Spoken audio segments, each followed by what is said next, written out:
You know when one stands in their truth because it tastes like fuck.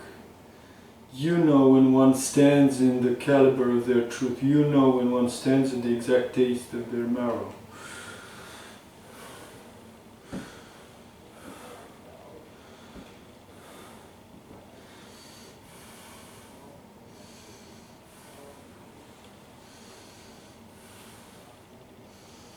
Come on, just attain the stable, decisive nature of the time quality you long for. Just proceed into stabilizing the exact time density. Proceed in stabilizing the exact time density that your exact story functions in. Come on. Step out of this harvesting greed. Step out of this harvesting greed. Step out of this. Come on. Where is the taste of the adventure? How does your adventure taste like? You step into the flesh of all the loved ones and you ask this question and you decide the nature of their flesh in the resonance of a clear answer. First, establish provisions of high density greed. Greed for truth, greed for adequately performed life. Perform the harvesting of high density greed. Perform the adequate harvesting of the provisions of high density greed for truth, high density greed for life. Step through the threshold of outrageous, thoroughly outrageous courage. Step through this gate of the outrageous standing, outrageous vision, outrageous limitless, unfettered. This discipline is like this. There is no limit to what you can be. There is no limitation in the logical position you can maintain.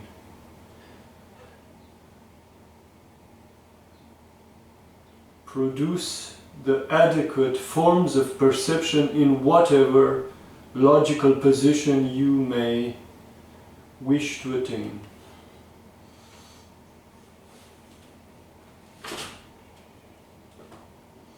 Maintain outrageous stability in the logical fields.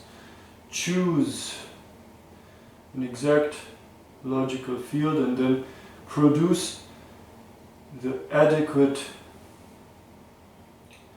morphologies so as to gain adherence, to gain stable memory in a certain logical position. So I choose this exact place, which is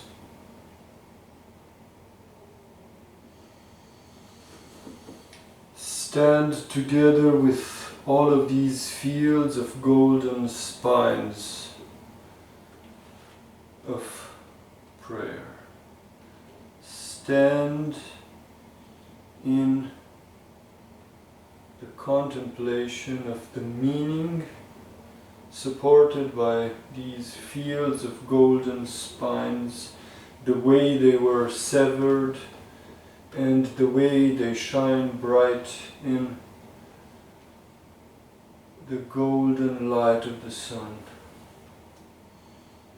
Stand with the pages of their scriptures, stand with the morphologies of all of their contortions of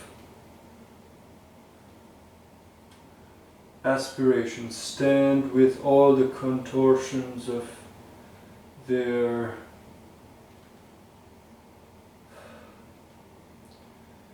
vision writing, all the pages of vision processing in their flesh. Understand this perspective of a vaster body. Integrate scale like this. Do this, pierce through them like the harvesting tractor. Cut all of these spines in their mature moment. Cut them in their readiness for harvesting.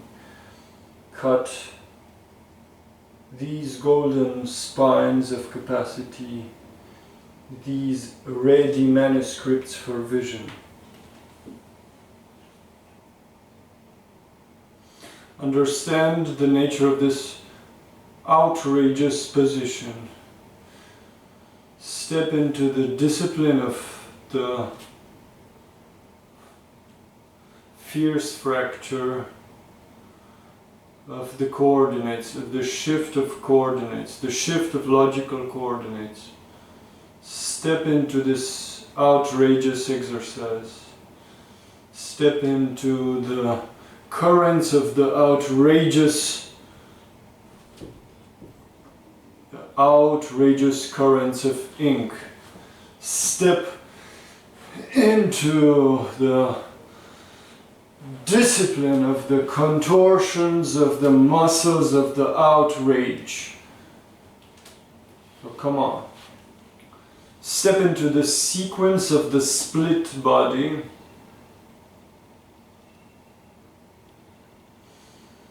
Come on.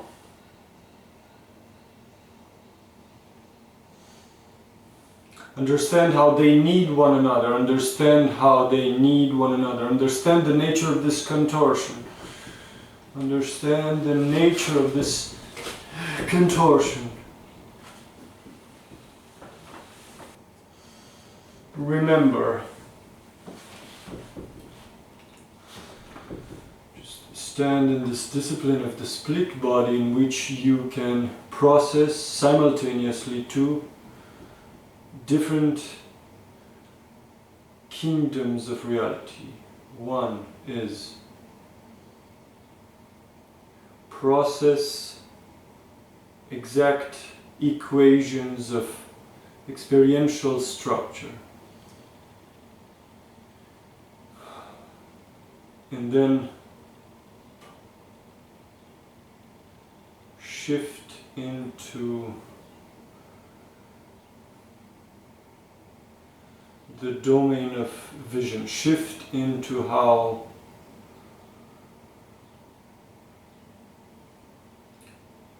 the outrageous coordinates need their flesh, need their nourishment to stand awake as a form of memory. So then you may have two such parallel processes that happen like this. Maybe in the most naive and playful sense, think of what would the body of transhistorical Christ would be. Let's say Christ is a sort of logic of behavior, and you would be able to strictly perceive sentences of behavior throughout the morphologies of history. Let's say, in a very playful manner, that you would wish to understand the exact function of millions of monks that have shaped their behavior with this exact Christ equation of standing. Let's say you desire the beauty of this golden cornfield bathing in the autumn sun.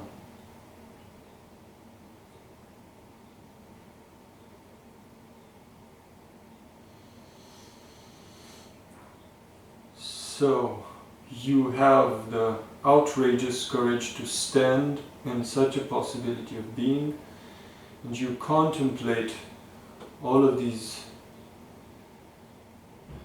millions of standing monks or standing forms of prayer or pages of vision. If you think of the beauty of the leaves of corn standing on the ground, bathing in the golden sun, you would consider them as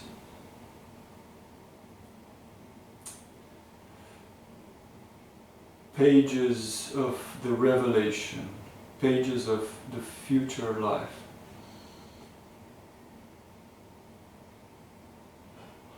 Their contortions of prayer would be the design of future forms of existence. You would also consider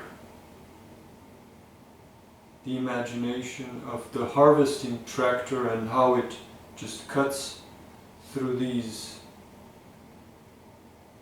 ripe fields of corn, and you would stand with the wisdom and the association with all of these lives that followed the logic of this Christ standing. You would produce an adequate imagination for the harvesting process, the exact sequence of suffering. So you would stand in this kind of taste of vision, or the taste of being in the exact logical position of some sort of transhistorical body of Christ. Then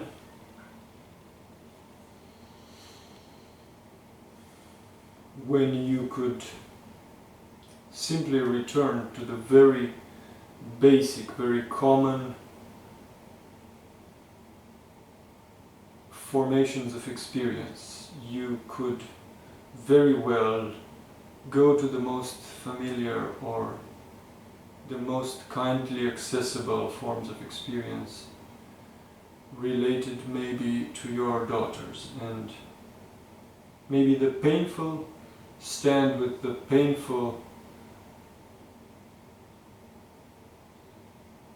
matters where you can find some sort of resemblance of logical standing. For example, if there is suffering related to I will not compromise in the love I wish to show them, and if this kind of standing followed through would produce unbearable suffering, you would be able to travel through all similar forms of experience, and then it would not only be related to your daughters, or you would need to be able to activate in your flesh very concrete and very dense forms of experience, and you would also be able to see all the resonance in the field of similar experiences, like all the forms of uncompromising attitude that would create suffering, and thus you would understand how the two domains of existence would kind of need one another, or the shift from one into another would be this other art of lovemaking, this art of lovemaking that can give birth to another scale of existence, in the sense that you would need fuel to stand in the contemplation of the transcendental, and also you would need the fuel of clarity to pierce through the densest forms of unbearable experience.